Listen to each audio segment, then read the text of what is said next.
What's up, guys? Barry Gaming here, back with some more Idle Heroes, and today we're actually going to try to progress and see if Prancer actually is as easy as it looks. Now, we're kind of going into this with a very unconventional account at this point, running pretty much heroes you would not normally see. The one extra hero we will be putting into this team is going to be a Therapist Blood Betty, and I did give her her origin here basically just because we need her to have this 8 little star up here because we need that extra protection.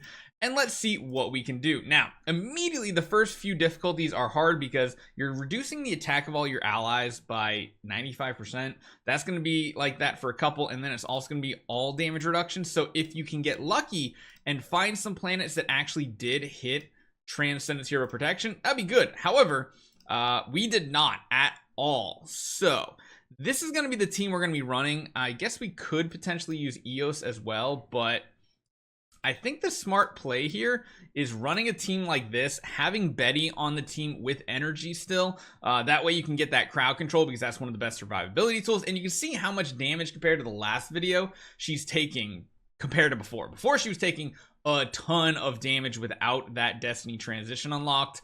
And essentially we just need to keep her CC'd. However, there are a couple Transcendence heroes that become very difficult to deal with, such as Chaos Bound Gaggy. Right? Is that his name? Because he can counterattack even though he is crowd controlled. So you're going to need some heroes that can do a lot of damage. You're going to need some survivability on your team, not just straight damage like we have in the past. And honestly, I don't know if Yormtum's going to be doing absolutely amazing stuff here. The carry waves are going to be a little difficult, and you can see the amount of damage we do with a 95% attack reduction. Some of these waves might need to be done without any type of protection. And you can see the enemy team is going before us too. Luckily, though, our Doomturner Vulcan is super tanky at this point, but look at all those debuffs he has, and that's not even counting all the other debuffs that are getting applied. So I don't even know if he's going to get an attack off because there's these carries here. He might just be doing basic attacks, and we might actually need to run protection here. He is taunted as well, which is not great for us. Yeah. Tons of basic attacks, not the best. And Gaggy, again, is this hero that actually ends up doing some really amazing things. And if all we're doing are basic attacks, that's not going to be good. Because, again, we're not going before the enemy, which means the carries get to literally take away our energy every single time. And you just die a very slow death. So the downside here is that you're probably going to need to go for protection on a lot of these. Because you'll notice they have Divine Power 13.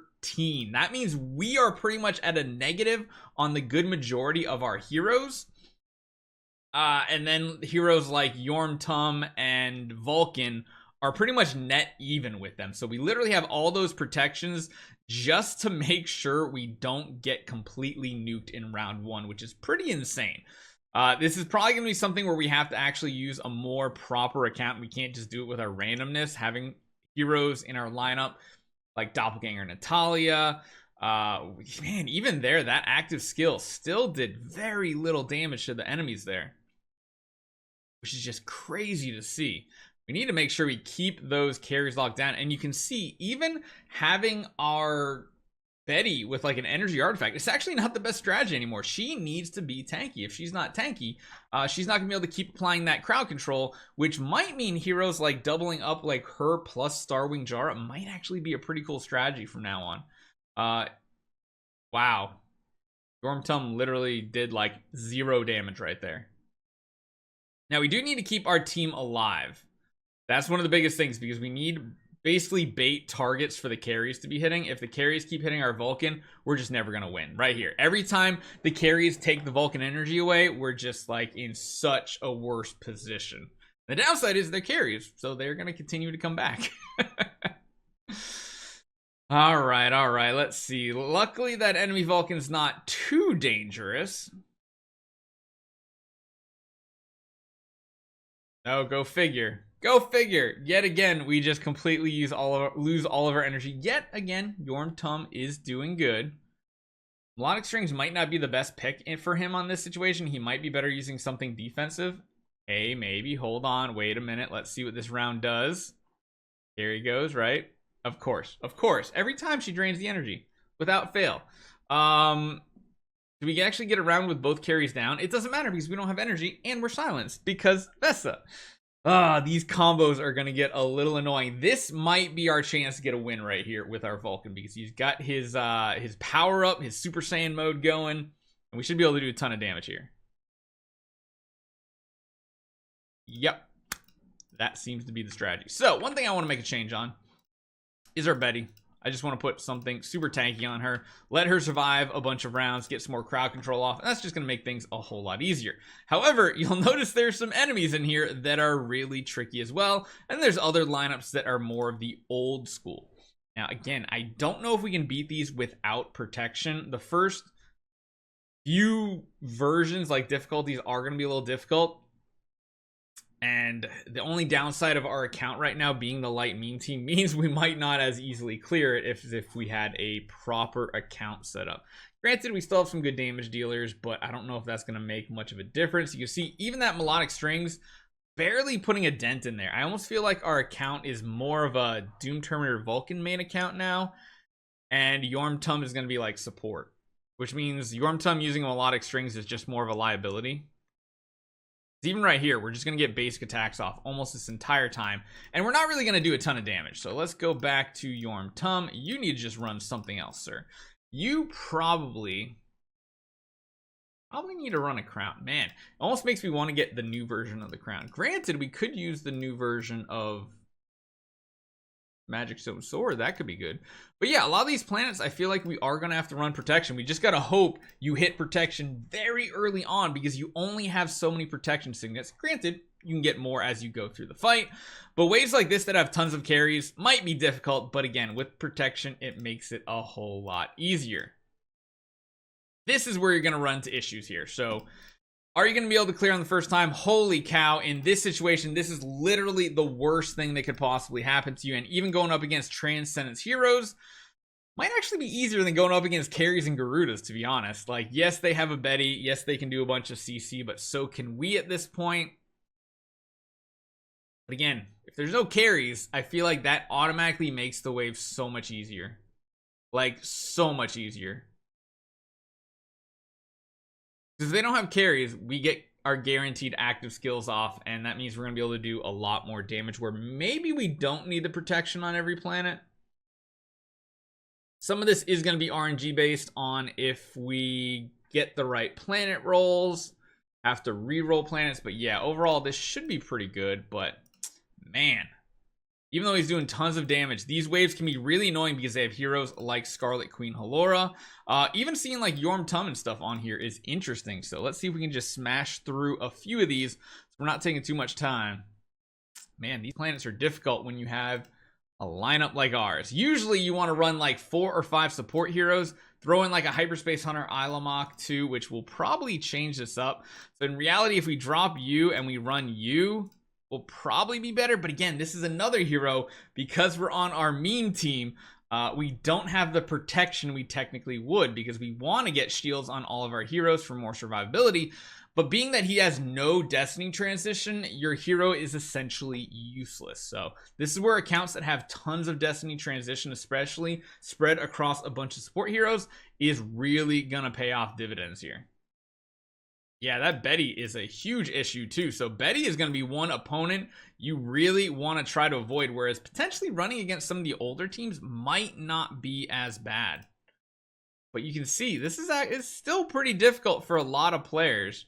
It's just crazy to see how many actually cleared this day one with their more optimal accounts.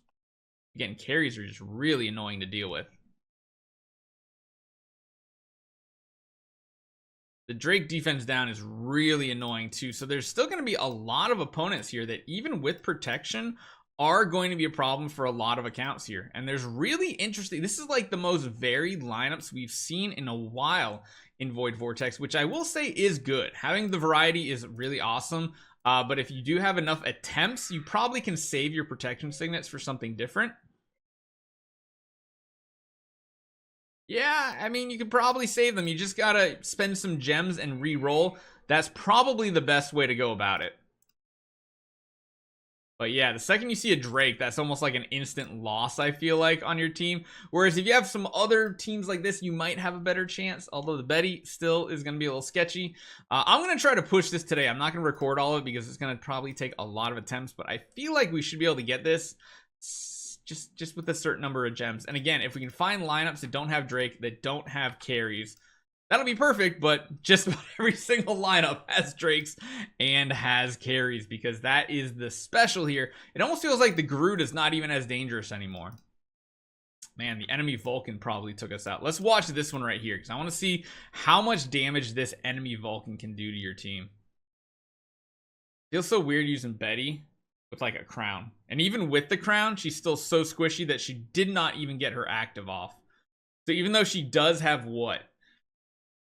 Divine Power 8, that's still nowhere enough to deal with Divine Power 13. This also means that for free to play, this is definitely not going to be something you can do. Even if you manage to get through what Overseer was it, Prancer is a hard paywall right now. Because even if you're like low spender free to play, you only have a couple heroes with Destiny Transition. You don't have a lot of them because, well, you need to have 8 Cores of Origin chests. You need to have all these sublimation chests just to get them to the point where they even can be awakened, which is just crazy. And then this Vulcan probably hits and does a ton of damage. Holy cow. So yeah, there's going to be a lot of re-rolling planets to try to find lineups that are going to work best. So if you do want to go to Prancer 1 on this first initial push, you're going to have to spend a lot of gems, because again, attack is going to be really, really lowered. We're going to have to spend tons of gems. Granted, we have tons of gems, so I might actually try to do that, because it's not that big of a deal, and just keep resetting until you find an opponent. Oh my god, that looks horrible. Still looks horrible. That's still horrible. That's still horrible. That's horrible.